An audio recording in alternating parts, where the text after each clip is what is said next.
And I am going to be talking about a pretty heavy topic today on the Substack. I was originally going to do it a different way, but the sound on my phone or on my computer cut out, so it wasn't working. So hopefully this is working now.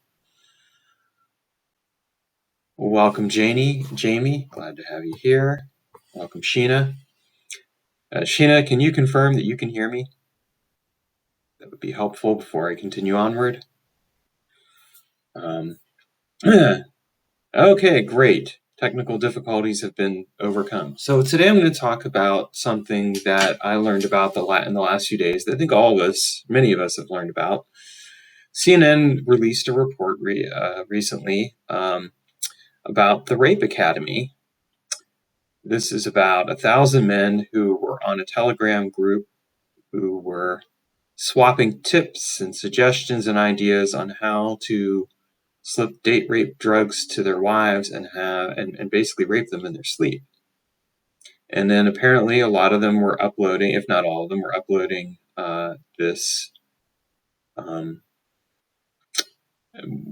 basically porn videos onto a website and sharing it there. And, as I've seen in the last few days, it's been kind of interesting to watch different reactions.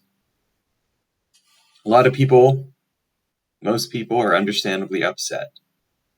And it feels like, once again, here's like another illustration of just how problematic men can be when it comes to their relationships with women. And here's the thing. Today's video isn't about shaming men. I don't think that's the answer. Demonizing men and shaming them isn't going to fix this. It just reinforces and re-imprints things that are not helpful. But I'm also not going to apologize for men. That's not what this is about. This is about bringing in a level of accountability and responsibility that men collectively need to embrace. Because this situation with the Rape Academy is just a symptom of the problem. And so I want to speak to a few different themes today that I think are really relevant to this. And I think that it's important that as I speak to these themes, that this is really about an exploration of what men can be doing better, but also how we need to hold each other collectively in accountability and responsibility. So here's the thing. I don't think that I know any man alive who has not in some form or another engaged in some shadowy behavior when it comes to their relationship with women. And I will certainly admit that I have not always been the best possible man that I can be. I mean, I still feel like in a very real sense, I'm on this quest to become a better man every day in my life. And that's one of the reasons why I've gotten involved in men's work over the last few years. I've done some things, like I've cheated on women I've been with. I've done other things that I haven't been proud of. And when I look back in my own life, I can tell you where I learned it from. I learned it from my dad growing up. Here is a man who boasted about his sexual conquests, who cheated on every one of his wives, who flirted openly with waitresses, even though he was in a position of power as a customer. And that was the behavior that he modeled to me. Instead of talking about, his own, like where he learned that from or why he did what he did, it was just demonstrating the shadowy behavior that was very, very unhealthy. And it took me a long time to deprogram that behavior out of myself. There were times that I was inappropriate, where I said things or did things that was not correct and wasn't the way to behave. And I'll admit, sometimes I made changes because I realized, oh man, there are consequences here. I could really get into deep trouble for this. It wasn't, oh, this is something I'm doing and this isn't the way I want to be. It was making changes from a different place. So I say that here because I'm not pointing the finger collectively at men without recognizing that I'm pointing a few fingers back at myself. Again, shaming men isn't the solution. It's just going to reinforce the very shadowy behaviors that need to be addressed collectively. So with all that said, I want to dive into this topic, and I welcome any comments or questions as you feel inclined to share them.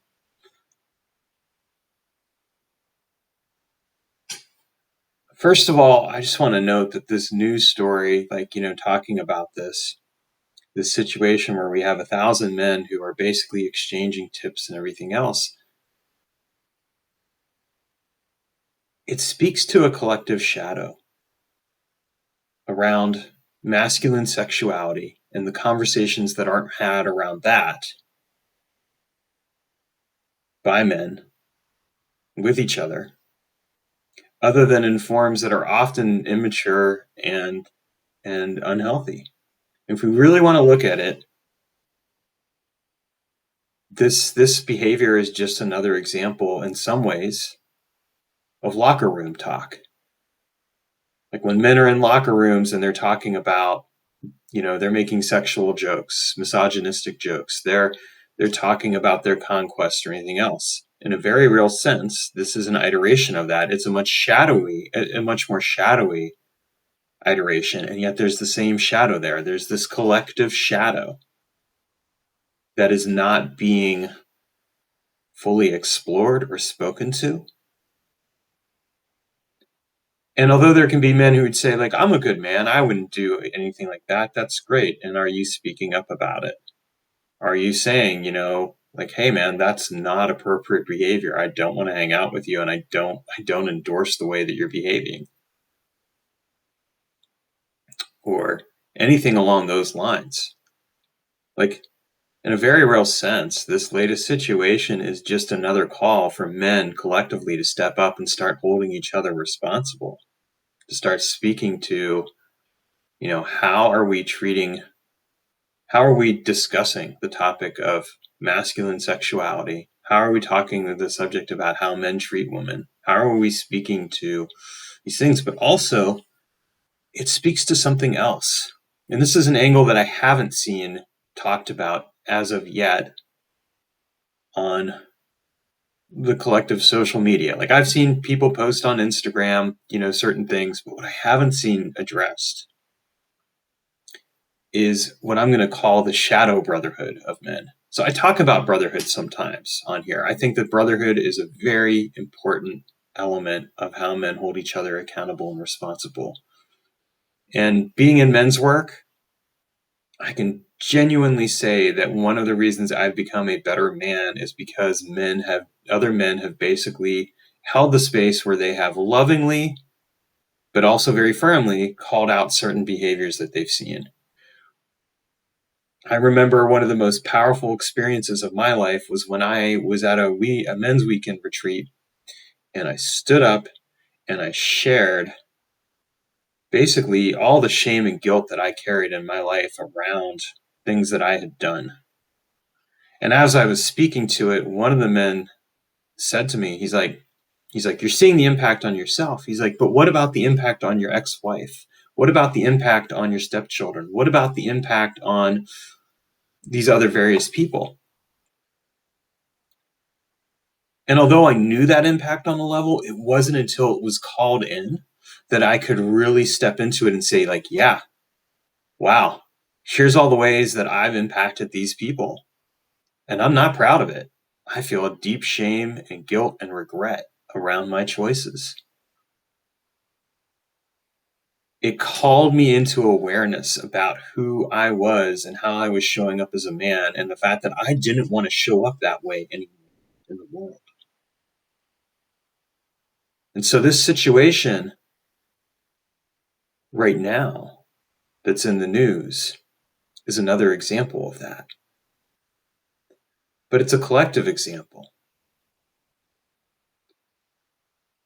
And here's the interesting thing. I talk about healthy brotherhood, but then we have this shadowy brotherhood. We have locker room talk, as an example. But we also then have this Telegram group where these men were sharing tips on how to drug and rape their wives and girlfriends.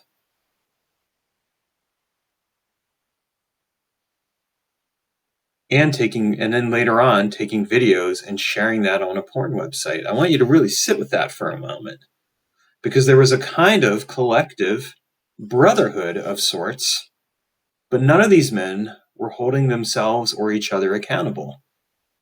None of these men were taking a good hard look at themselves and saying, what the fuck am I doing? Instead, what they were doing is they were sharing tips. There was a brotherhood there, but it wasn't healthy brotherhood. And it's kind of like the manosphere brotherhood in a lot of ways. Like there's like it's just another extension of that.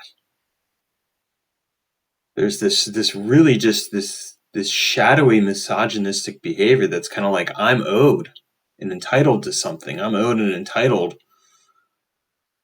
to have something here. And guess what? The rest of the men here, we're all owed and entitled that. And there's this collective grievance over not having that or getting that or whatever. And then it's this extenuating play that goes out where this kind of behavior becomes an acceptable norm on some level. And then, of course, it's exposed and all of a sudden everyone's like, no, that's not acceptable. And don't get me wrong, I think that a lot of men would say, yeah, this isn't acceptable. And even if it wasn't in the news, I would say it wasn't acceptable. Well, great, that's good. We know that. But here's the thing that needs to be happening here that I don't think is happening. We're not having the conversations we need to be having around this. And I'm not talking about women having these conversations with men, because it's not the responsibility of women to have these conversations with men. I'm talking about men having these conversations with each other, because it's our collective responsibility to be having these conversations, to be kind of exploring and saying, like, what didn't we learn growing up that we need to learn now? And what do we need to be doing to mentoring the next generations of young men and boys that are growing up, so that this doesn't happen again, so that there's this collective change? Because there's something that we have fundamentally lost in our relationship with our own identity as men when this kind of behavior happens, and there's this collective community that supports it. And I want to be very clear, I'm not saying that men's work community supports this, but when we have a community of men that get into a Telegram group and they are basically supporting each other in behaviors that are unhealthy and damaging to the women in their lives, and let's be real here, also to themselves, whether they realize it or not, like they are essentially damaging who they are.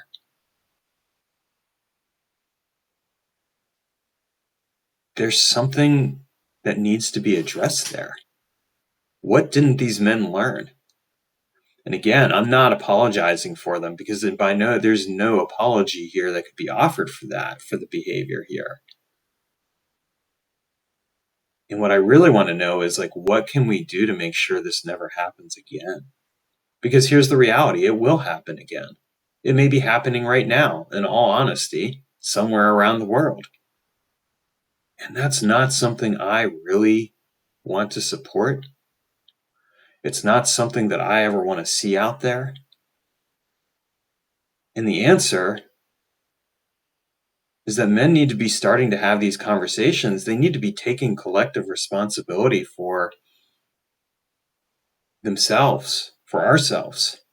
And some of that means like sitting and asking the hard questions, having the conversations, talking about these things and doing the respective work. But some of it means calling men in and like holding them to a level of responsibility and awareness.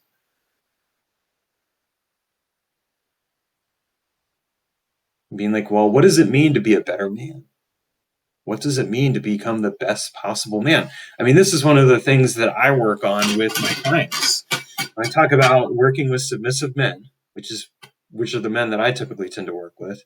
It's about becoming the best possible man that you can become in service to your mistress. But really, collectively, whether you identify as a submissive man or not, the ideal goal here is that you become the best possible man that you can become. And this isn't about denying your shadow, because denying your shadow will just lead to these kinds of behaviors. Like saying, well, I'm not that man, or being like, well, that's something I would never do. I mean, maybe you wouldn't, but I'm going to say, I don't know any man alive, myself included, who hasn't in some form or another, at some point or another, engaged in behavior that when I look back at it now and I'm like, man, where did I learn that from? Why did I behave that way? Why did I ever think any of that was acceptable?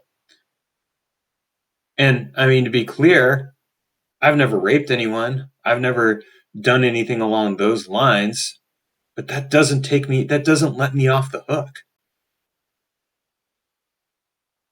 That doesn't absolve me of the responsibility here. It doesn't absolve any man of the responsibility.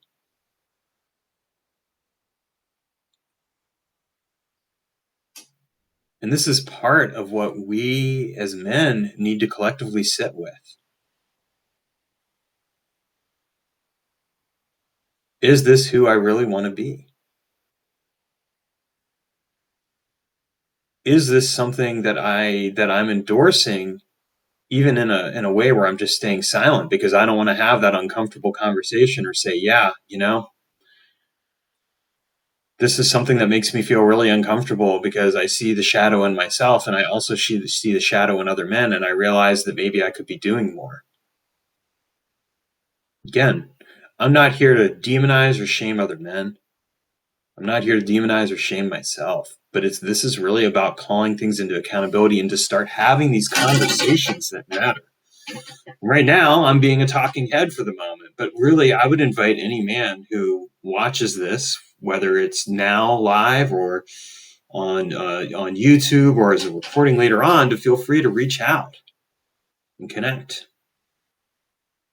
Let's have the difficult conversations. Let's speak to the collective shadow that's here, and let's look at what we can do to support each other in becoming better men, and support each other in looking at our shadows and taking responsibility for the behaviors that have come out and caused so much harm. Something I'll speak to here that I think is one of the reasons this story landed with me in the way that it did too is that I'm a rape survivor myself. And I don't say that to take away from that story. I say it because, again, it's something that I think is really important to really call forth and recognize. In this world, there are a lot of people who are carrying wounds and trauma and pain because of the way that sex is treated. I mean, if we look, like on Instagram or Facebook, for example, you're not supposed to say the word or write the word rape. You're supposed to say grape, because heavens forbid that we make some people uncomfortable. The algorithm doesn't like that. So what'll end up happening? You get shadow banned. We don't have conversations about things that need to be spoken to. And the argument could be made, well, there are people on there that are underage and everything else. And I get that. But here's the thing. Are those underage people ever getting conversations either? I posted on FetLife last night, something I posted on here, but I posted on FetLife as well. And I got a bunch of responses and likes and things like that. Okay, great. But it was interesting because one of the responses I got was this guy who was basically like, well, don't helicopter parent your kids. And I'm like, this isn't about helicopter parenting your kids. This is about having the conversations with your kids so that this kind of behavior isn't perpetuated. And it just really struck me like how easy it is to filter ourselves in a lot of ways. Like we essentially go through this process of filtering ourselves because heavens forbid that we face the very real and uncomfortable realities that come with having hard conversations. And who knows, when I post this on here, if the algorithm for Substack will suppress this because the word rape is in the title of this particular post. Maybe. And yet rape's a real thing. And it's not an experience I would wish on anybody. But it is an experience that we need to be talking about, like the violence that men perpetuate onto women, violence that we sometimes perpetuate on ourselves. And really, violence can go, some people would say, well, violence goes both ways. Women have done things to men. And I'll say, yeah, but how many, but let's be real here. If we look at the majority of cases of violence, we look at the majority of what happens, it's usually men perpetuating it. I'm not saying that we shouldn't be aware of things or call things in when it's appropriate. But the reality is, men in general need to step up and take responsibility. And that means looking at not just the individual behavior, but looking at the collective group behavior. Because if there are 5 other men doing this, and suddenly here's a 6th man who comes along, and then that man's like, oh, these 5 guys can do this. I guess it's okay to do it. And then it slowly increments. Like at one time, there was one person who came up with this idea of putting a Telegram group together.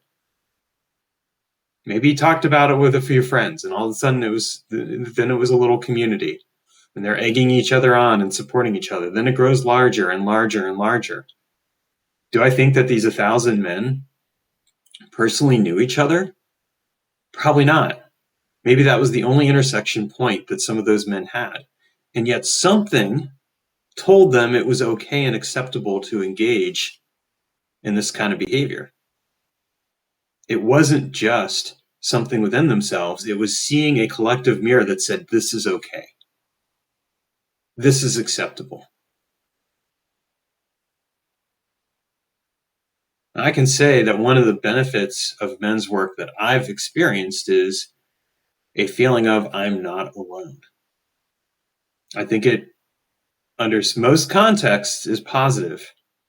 But I'm speaking right now to that shadow aspect, because here was these 1,000 men, and some part of them had to be saying, I'm not alone. And it sickens me to think that and to say it, and yet it has to be said. Because I think in general, what I've observed, both in my work with men and in just experiencing going to different experiences around men's work and stuff, what I found is that in general, men feel alone. And a lot of the time, when they discover, oh, hey, I can have healthy brotherhood, I can have, that's a wonderful feeling when they stop putting all the emotional labor on the romantic relationship that they're in, and they start actually going to therapy, going to support groups, things like that. That's great. That's what men need to be doing. It's not the responsibility of women to save men. It is our respective responsibility as men to be there for each other. And there's a saying that frankly, in some ways, I kind of just absolutely dislike. It's like the saying that's like, no one's coming to save you. I've heard that before. I've heard it in men's workspaces. I've heard it elsewhere. And my response to that is, well, no one's coming to save us as long as we're not willing to actually reach out and say, hey, I need help. Because I can think of lots of times when I've had people come out and help when I've asked for it. But I can also tell you that a lot of men don't ask for help because that's one of the things that they've learned.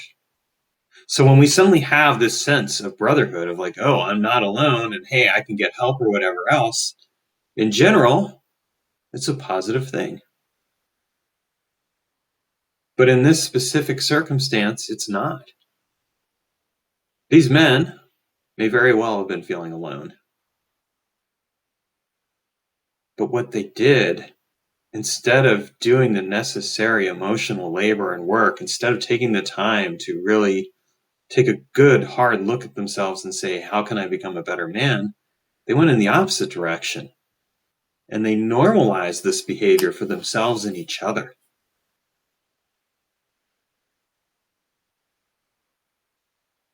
And that's what we really need to sit with right now as men. And we don't need to be asking women to understand or forgive or support us in this. We need to be saying to ourselves, like, this isn't understandable. This isn't acceptable. I don't want to be complicit with this. I don't want to, in any form, agree with it. We as men, we need to step up and say, I am responsible enough to say no more.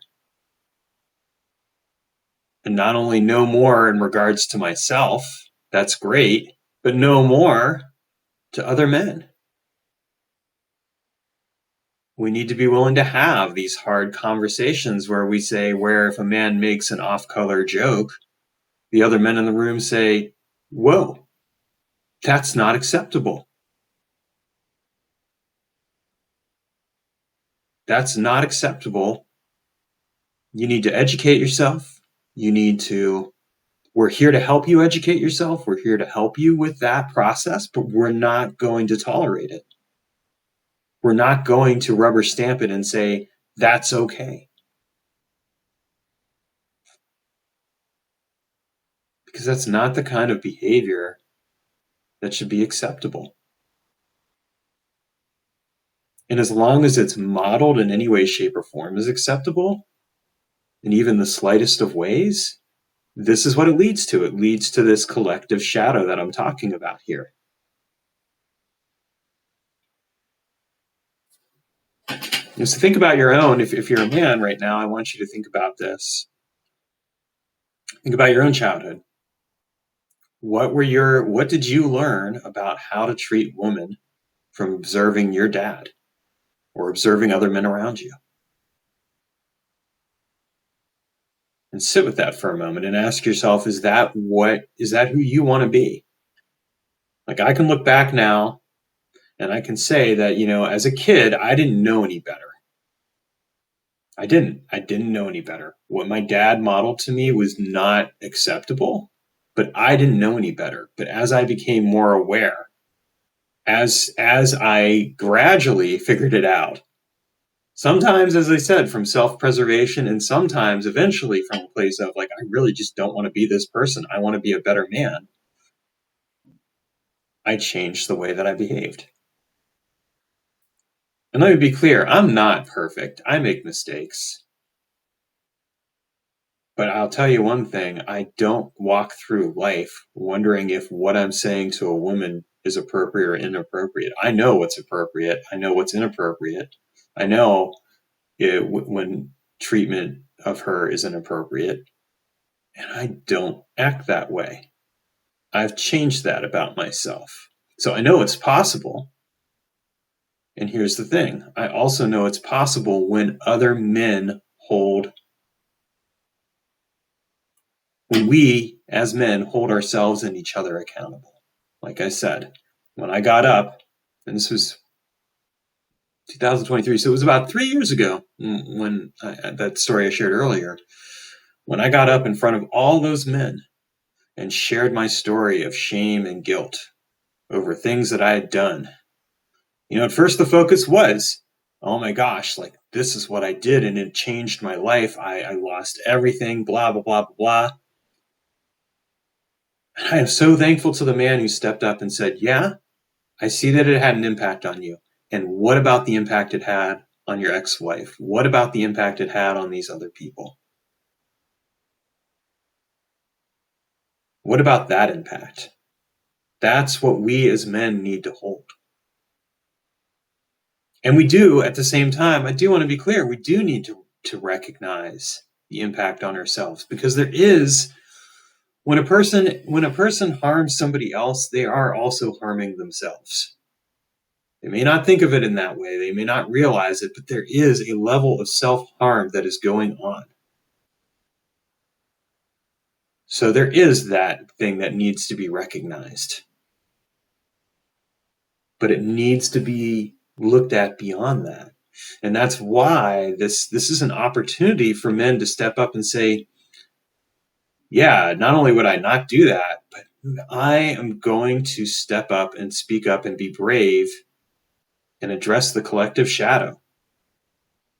Because if we don't, well, let me tell you something. If we look at worldwide events right now, outside of this report, it doesn't look good, does it?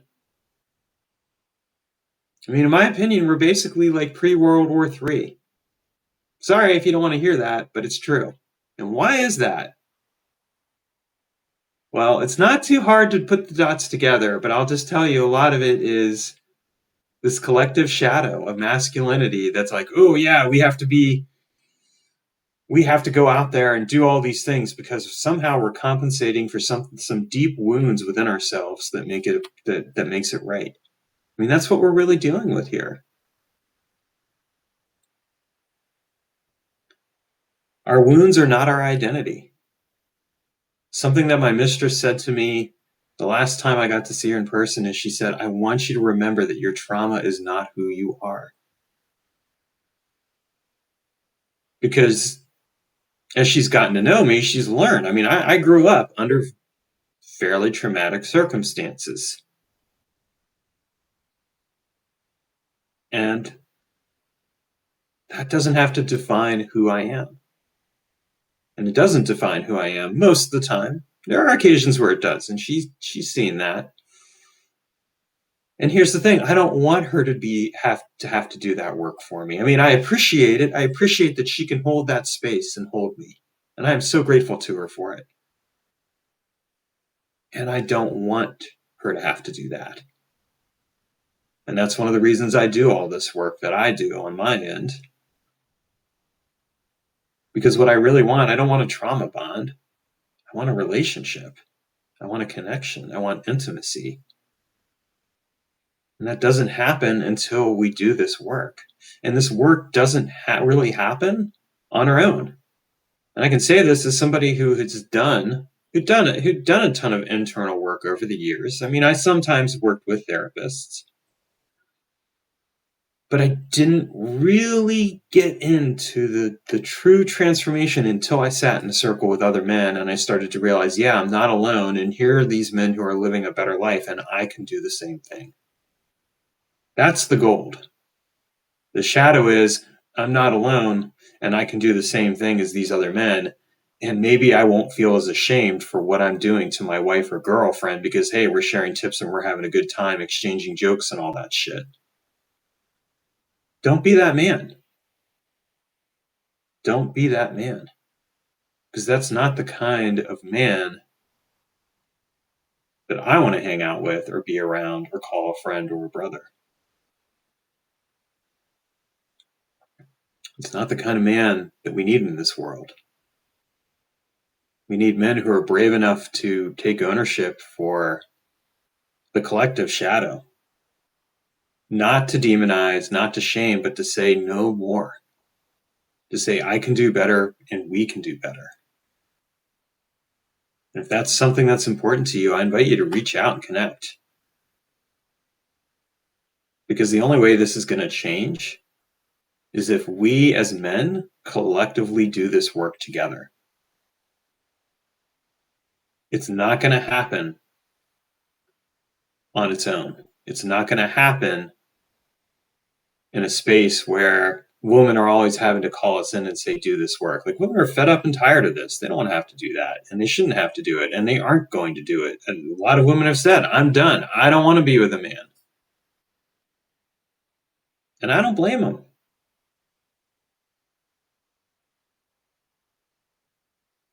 I don't blame them. So to the women in this audience, please know that we do hear, see, and witness you. And we also know we can do better. And that this is a call to the men in this audience. Let's do better. Let's do better. We can be better. And we need to do it together. Thank you all for coming here today and listening to this. And I hope you all have a good day. Well, thank you, Jennifer. I do appreciate that you say that. She said, I'm so happy to see men holding space for other men to be better and work on themselves. You're amazing, Taylor. Thank you. Well, thank you. I receive that and welcome it. And really, even more so than ever, that's what this calls for. That's what this calls for. All right. Thank you, everyone. And I hope you all have, again, a good day. Let's see if I can end this here. Setting end. Well, that might be an interesting thing. Sorry, folks. It's not letting me end it. That's why I didn't want to use phone. Well, do this.